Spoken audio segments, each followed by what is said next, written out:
Are you ready to grow your financial practice to heights you've never imagined? You're listening to the Elevated Advisor podcast with your online business mentor and host, David Scranton. Each week, you'll learn Dave's secrets that have helped him become one of the most successful financial advisors in the country. So are you ready to become an Elevated Advisor?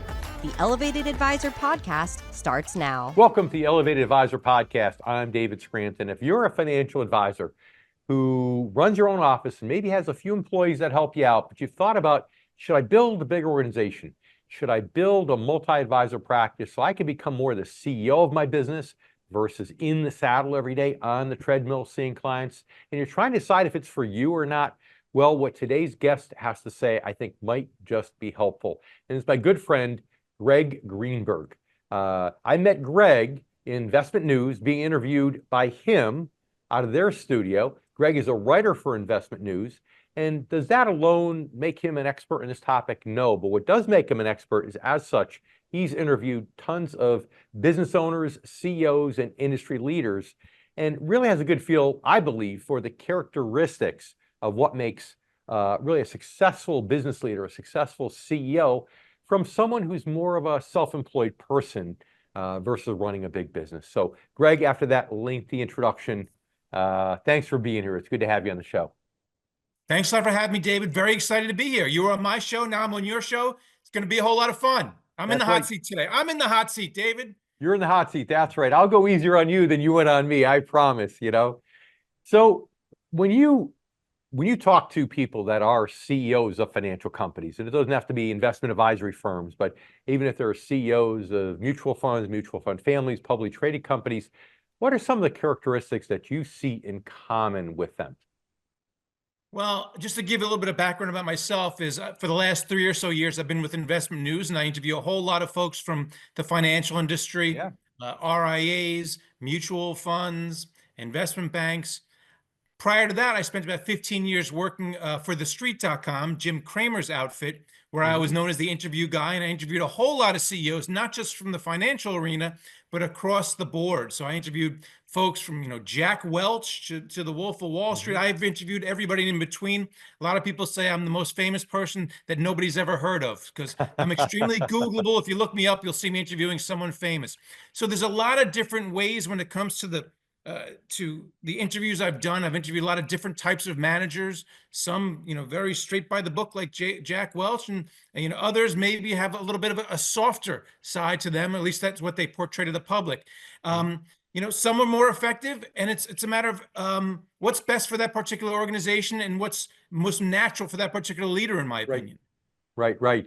And I'd like to talk to you about maybe coming up later on the show, maybe Jack Welch, who's one of my heroes, versus maybe one of the ones who are a little softer.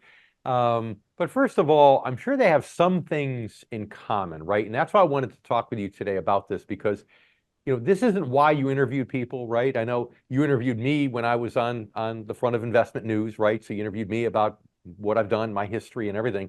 But just through talking with as many people as you have through osmosis, more people outside the industry than I ever have, it gives you a little bit of an insight as to maybe some of the common traits. So if we can distill those today for some of the advisors listening, then they can make a better determination. Hey, am I a guy who just should be sitting in here in my conference room seeing clients all day and just delegating all the paperwork and everything else? Or should I be a person who really builds a multi-advisor organization, leverages myself, and becomes that true business owner versus the sole proprietor with some staff members? So just give me some of those general characteristics that you see across the board that maybe are more similar. Then we'll get into the differences.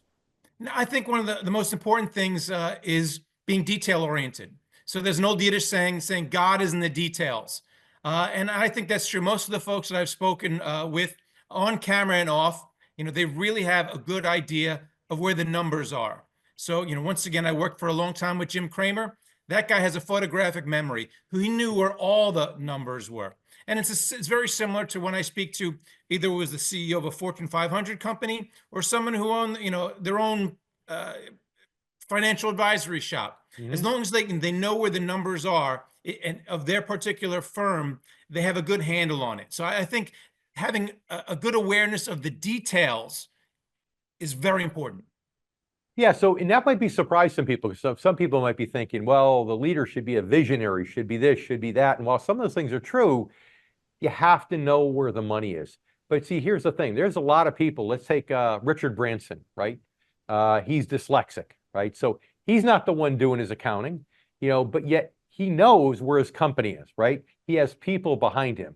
So to be clear, they don't need to know the details themselves, but they need to have access to those details on the fingerprint, on their fingertips, and also, I think, respect the importance of the details, correct?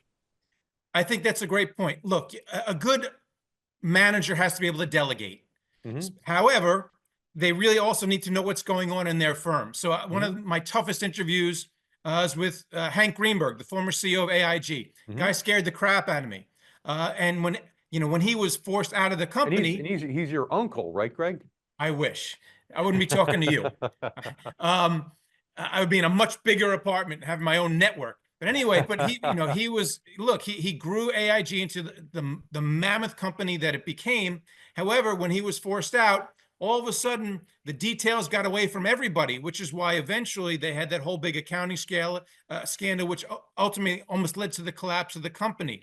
So, but that was a guy, he was a visionary. He grew that insurance business. Yeah. But once he was gone, what followed after him, they didn't have a good idea of where the details were. And that's what led to the downfall of AIG.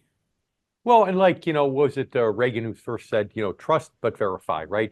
Delegation doesn't mean completely letting go. Delegation means delegating, letting people passively report back to you so you can verify that they're moving down the path that you want. And, if you think about even a Steve Jobs, right? He's a visionary, he's a big picture person, but he was also a perfectionist, right? Some of the biggest leaders, Elon Musk is known as being a perfectionist.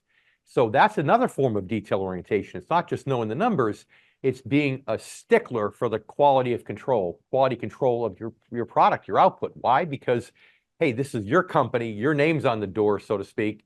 So, hey, let's make sure that everybody is doing things up to the level that I expect. I think that's a great point. Yeah.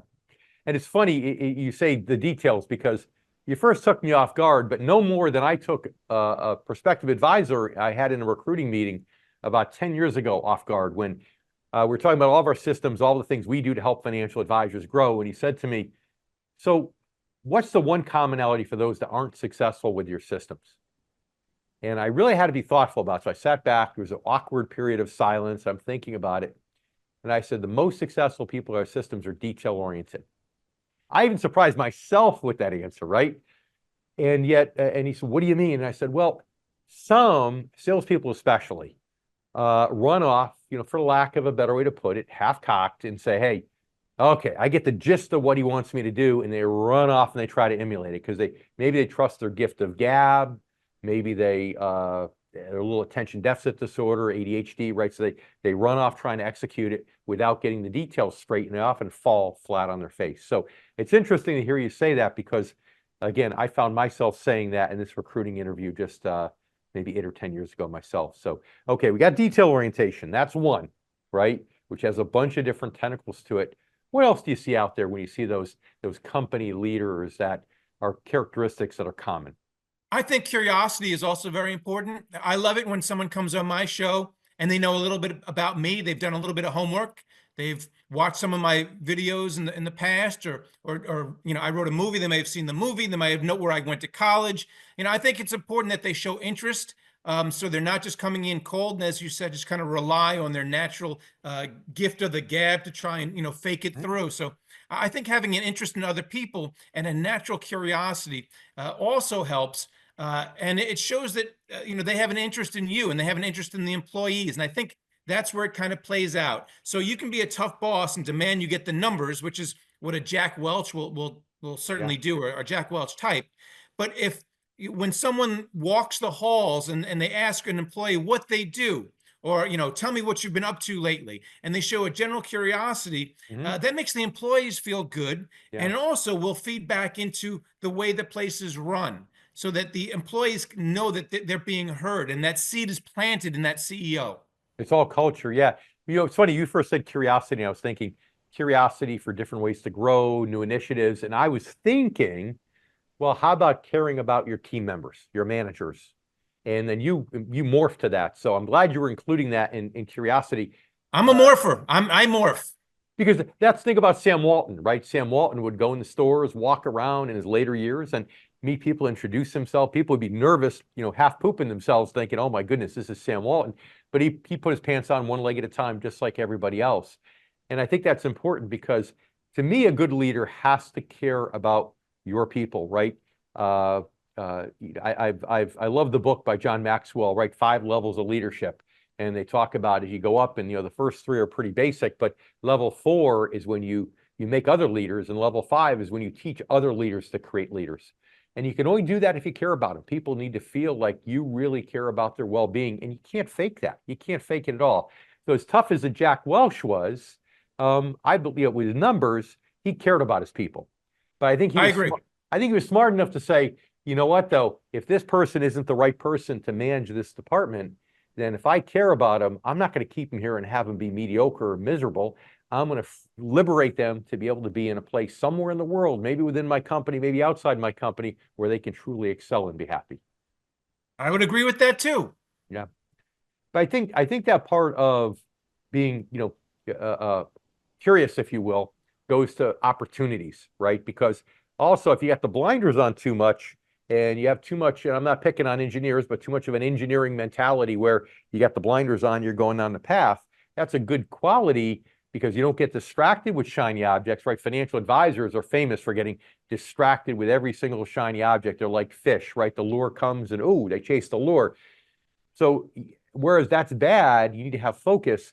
You also need to have enough curiosity that when there's other opportunities, they need to make adjustments in direction, you're open to doing that. And frankly, if some of the people you've interviewed in these large companies have had that curiosity, then those financial advisors who have a smaller, more nimble practice, I think should have that curiosity also. Agreed? Well, I agree. And I also think that what happens in the investing world is, especially when people get very focused, perhaps overly focused, is when it comes to investing. So someone can be a bull on the Magnificent Seven, and they can say it's going to go up, and it has the last 2 years. But otherwise, some people can get locked into a particular position. It could be gold, it could be shorting, and they just can't be convinced that anything can change. And things change in the market. So you need to kind of take in all the different indicators out there. You can't just watch one thing and be so convinced that because markets can change. They can change on a dime. They can change with the presidential administration. They could change with an infectious disease. So you can't be so locked in. You got to be able to morph, to use the word you brought up before, and to be nimble about it, and to be open to other things, and not just be locked in as an investor. Well, it's like if you're politically conservative, you just don't watch Fox News. You watch CNN, MSNBC. If you're liberal, you don't. I watch ESPN. I just watch the sports. Smart man. Too much. I watch finance. I write the finance. I write the songs, just like Barry Manilow said. I just watch sports. No stress with ESPN. I love it. Of course, there's a little bit of drama around that last Kansas City win, but we won't go there. That's okay. I'm a Mets fan. I got my own problems. True, very true, very true. My heart goes out to you. But it's why you look at the other side, right? To see, okay, let me be open-minded. Let me see what the other side has to say, and what am I missing? And you're right, and especially in the investment world, because when you have your belief systems that are so strong in one area, they might be right for a while, and then they're not right anymore. But if you're so locked into those, you're not going to have the curiosity enough to look at what the other side says in earnest, and to have the flexibility to say, hey, should I question it? Maybe it's okay to change my view. I know just yesterday we had a meeting with parts of my leadership team where we were going on a path in one department, and I had to say, look, if this is the wrong path, one of the best business decisions you could make is to say, we made a mistake. Let's stop and let's reverse course and go down a different path. Okay, let's be smart about it. Let's not get married to our decision. So just like we teach, investors, just because you bought a stock because you love it, it keeps going down, and I'm going to wait till it comes back, right? Don't get married to that stock just because you bought it initially and you loved it and it's a point of pride. If it's a bad decision and now you realize it's a bad decision, have the courage to get out and make a change. Absolutely. Yeah. Kramer, right? Kramer does that all the time. Okay, this was good. I thought it was good. Some say too much with Kramer. But I think, I think I think it's a great point. The best traders on Wall Street, and I've been at this a long time, is that they forgot their last trade. They made a bad trade, they're moving on. It's the same thing with, with a good hitter in baseball. Yep. They forgot their last strikeout, they're moving on. Yep, shake it off, 100%. So, okay, you talked about a couple of traits that are good. You talked about, the curiosity. You talked about the detail orientation. Curiosity, I mean, also you're curious about your people. You care about your people. Great. I don't want you to give me a name, but, tell me about a characteristic that surprised you, that you think maybe this person was successful in spite of a characteristic that maybe disappointed you when you interviewed this person. Again, I don't want to know who it is. And then did their success last long term, or maybe did it eventually come to roost and turn the other way? Can you think of anything like that? I mean, I can think of a lot. Here's the thing, and it goes back to the old saying, I'd rather be lucky than good. So when you invest, you got to be right at the right time. So you can be the most brilliant investor in the world and have all the reasons, to hold a particular investment, and it could just may not work because the timing is not right. So I would rather be lucky than good as an investor. And it could also be, when it comes to starting a company, a lot of people might be great managers, great investors, but if they started their RIA in 2007, just as the market was about to collapse in 2008, well, they're kind of screwed. So the world never got to see how smart they were. So never underestimate luck when it comes to a lot of the folks that we see and that we put on pedestals, because sometimes they were just there at the right time. Of course, being there, working hard, showing up all the time, that helps you be there at the right time. Being, always being, learning things and being available and taking on that extra job, you're going to be more likely to be there when lightning strikes. But a lot of the, I won't say a lot, but there are folks out there who people put on pedestals, maybe they just bought a stock or bought that Bitcoin or bought something at the right time, and now they're being lauded as geniuses, and maybe they're not such. 100%. Yeah, a lot of times it's luck going in. Now, I won't tell you who, David. I won't tell you who. No, I don't want to know who. I knew you wouldn't. That's fine. You're a respectable gentleman. I wouldn't expect that. But here's my thought, though, or my question. Is it my imagination, or is it true that successful business leaders are typically quicker decision makers? Because I have a theory that's the case. Is that what you find in interviewing a lot of these folks? Well, that's a great question. So I've interviewed Malcolm Gladwell, who wrote the famous book Blink, about if you trust your first instinct, it's going to be right more often than not. I also interviewed a guy named Frank Partnoy, who wrote a book called Wait, who did studies, and he also wrote the book Fiasco, and he was a well-known professor of decision making. And he said, something, if you take your time and you do your research, you're going to be right. So there's studies on either side. I also interviewed who was the gentleman, Daniel Kahneman, who came out with the whole idea of thinking fast and slow. There's sometimes you think fast, sometimes you think slow. So there's a lot of books, and I've interviewed all these folks about decision making, and it's hard for me to come up with the right one. The right one generally is the guy that or gal that makes the money in the end. The winners write the history books. Well, here's why I asked, because you mentioned luck, and I hate to think of, and I understand why you say that, and there's some truth to it for sure. I hate to think of luck, though, because I think of luck as, now you have a victim mentality. Well, that person was lucky and I wasn't. Woe is me. But the reality, in many cases, you create your own luck, and I believe you create your own luck by being more decisive, by making more decisions, by making them quicker, then being detail-oriented, testing and measuring the results, deciding whether or not it's worth pivoting, doing something else. Because a lot of times the person who started the fund at the wrong time, like 2008, they were thinking about it back in the bull market, but they dragged their feet, they got analysis paralysis, and they let the opportunity go to the wayside. Well, even if you started it in 2008, because it's the first time you got that idea, if you quickly tested and measured and realized it was bad timing and got out, and you come up with the next idea, to me, the more decisions, Malcolm Gladwell, right? I think he wrote in the book, and maybe I'm wrong, you can correct me if I am, but the more times that you get to make decisions, think of how to invent the light bulb, right? The closer you get to finding all the ways not to invent the light bulb by having tried so many times and being willing to test and measure, the closer you get to figuring out how to actually invent the darn light bulb. So that's my thought, especially with financial advisors, where you can say, I'm going to try this, but I'm going to have a truncated loss. This is as much money as I can lose. It's not infinite. It's not going to affect a lot of people. By making more decisions, making quicker decisions, you finally hit the point and you create your own luck. If that makes sense. What am I missing? I understand. And look, as I said, you make your own luck through hustle.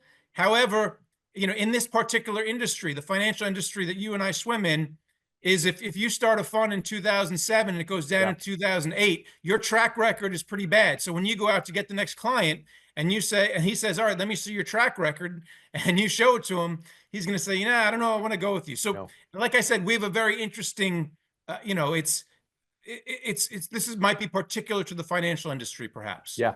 No, it is. But even I remember, Malcolm Gladwell talking about various people. He talked about why the Canadians have so many good hockey players. And the argument was that people get better on an exponential basis. And because in Canada, I'm trying to remember the specifics. Well, the argument was, so I spoke to him about that book. So his argument was about the 10,000 hour rule, which is why the Beatles were so good, because they played 10,000 hours in Hamburg. That's right. The argument for Canadian hockey was the fact that what they would do is they would nurture the kids that were born closer to January because they were bigger. So those are two different arguments. So like the kids that were born from January through March, they were bigger and they would get more attention. And, that's why, parents were holding their kids back. But it's definitely, look, 10,000 hours, you put the time in, you're going to get better at whatever you do. Right. But the point with those hours is they don't say practice makes perfect, right? Perfect practice makes perfect. So the key is the more you get that practice in, whether it's hours or whether it's number of things, the smarter you get and the closer you get. So absolutely. I find for financial advisors that the more they figure out the things that don't work for them, the closer they get to figuring out the thing that does work. So definitely. So I'm going to take the liberty, since it is my show, to put a third thing on there, right? So one thing is curiosity. I agree completely. Second is detail orientation. And I'm going to say the third thing is making quick decisions, be able to be a quick decision maker, not getting analysis paralysis, but then going into detail mode, make the decision and transition right into detail mode, test and measure, decide if it's working or not. Absolutely. So I mentioned to you at the beginning that I'd like you to maybe compare and contrast, Jack Welch's management style, which might be a little hardcore, a little bit more based upon the numbers. Is it working? Teaching managers to be brutally honest with themselves, which I think is great. It doesn't help anybody if somebody blows smoke up their own bums. But let's talk maybe about the other end of the spectrum, whom you may have interviewed that maybe seemed a little bit softer, a little more empathetic, but yet still was able to get it done. And here's what I mean by this. I'm a type A guy, right? So for me, if you're not running around with your hair on fire, I don't know how you're getting anything done in the day. I just don't get it, right? But we have an advisor that's got 600 million of AUM, successful guy. And he's so laid back and he talks like this and he thinks for a while before he answers. And in my world, I don't understand how he gets anything done, but he gets a lot done. He's hugely successful, right? So again, in my world, a successful business person is like Jack Welch. I know that's not always true. So who's the role model on the other side of the spectrum that you'd like to mention? I got you thinking now. Yeah, you always got me thinking. I love speaking with you, David. No, I mean, once again, I've spoken with lots and lots of people. I mean, I spoke with Muhammad Al-Arian, formerly of PIMCO.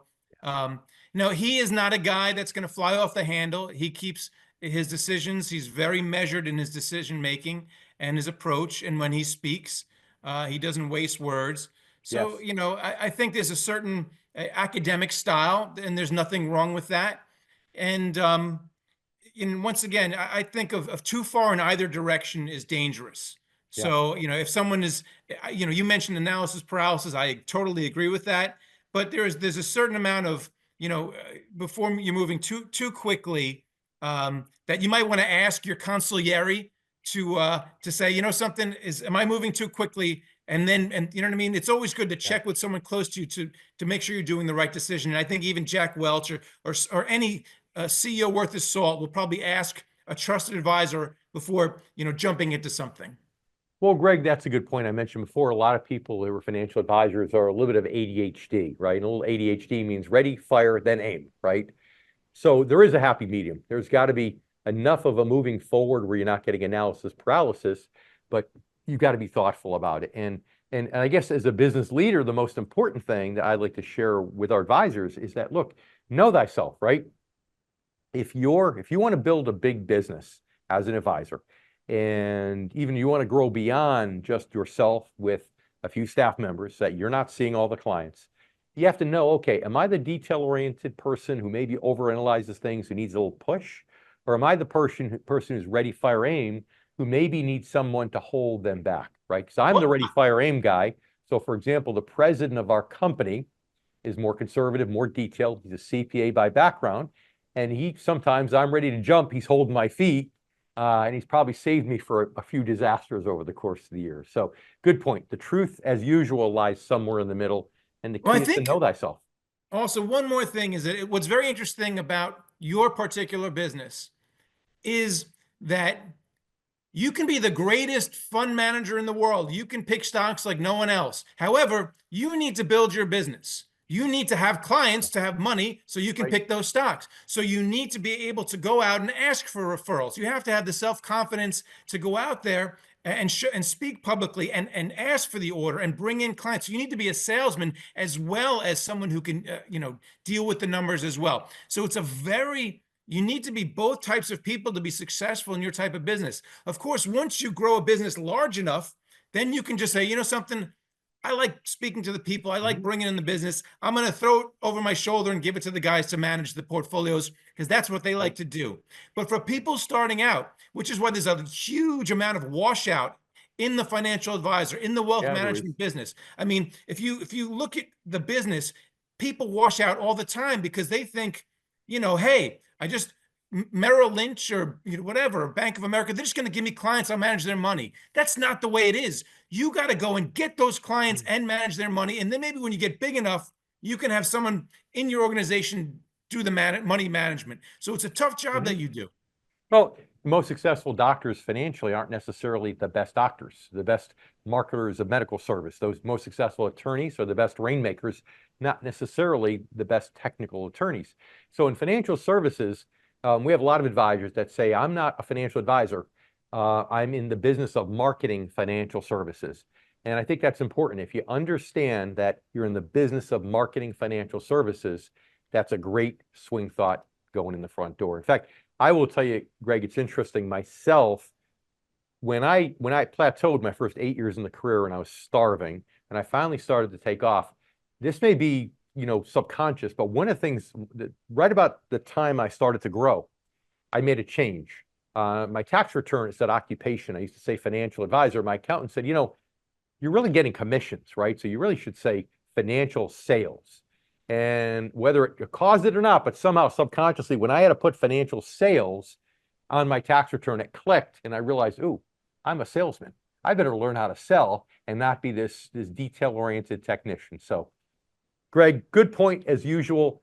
You know, last thought before we wrap up. Final thoughts for financial advisors who are trying to make the decision. Hey, do I stay small and just be a one-man show with a few staff members, or do I try to go big, bring on other advisors, and build a real organization? You know, final swing thoughts for those folks that are listening. I think you got to grow or die in any business. You know, I understand that, you know, some people might say, yeah, I have my 500 million. I'm going to manage this 500 million and that's it. But you never know what's going to happen. So your biggest client couldn't all of a sudden, you know, take off and be poached, you know, or pass away or do something, and their kids might not want to leave their money with you. So you always have to be looking to grow the assets. And when you grow assets, you want to add people. So I'm a firm believer, and you got to keep growing because you have no idea what's going to happen in the market, in the economy. So if you stop swimming forward like a shark, you're in trouble. Well, that's a great thought, and you can grow either way. So if you're listening today and you're still a bit unsure, here's the bottom line. If you want to grow as a sole advisor and just add some staff members over time to help support you, but you want to be the one seeing most of the clients, that's good. But know yourself and know that's who you want to be, but still have a growth plan. You can grow and get very significant in that realm. The fellow I mentioned who has 600 million of AUM is still growing. That's him, okay? But if you want to have a multi-advisor practice, well, then get dedicated to grow that too. But either way, straight from the words of today's guest experts, I call you a success expert, Greg. Just make sure that your job is to grow. Never, ever, ever sit on your laurels. Never, ever get complacent, because if you're not growing, you're shrinking. Greg Greenberg, it's been my pleasure once again. Thanks so much for being here with us. Thanks for having me. It's been fun. And thanks to you, too, for joining us on today's episode of the Elevated Advisor Podcast. I'm David Scranton, and we'll hope you'll be back here with us next week, same time, same station. You have been listening to the Elevated Advisor Podcast. If you enjoyed this episode, please subscribe and share it with your colleagues. If you would like to talk about elevating your financial firm, reach out to us at theelevatedadvisorpodcast.com. Investment advisory services offered through Sound Income Strategies, LLC, an SEC-registered investment advisory firm. Sound Income Strategies, LLC, and the Retirement Income Source, LLC are associated entities.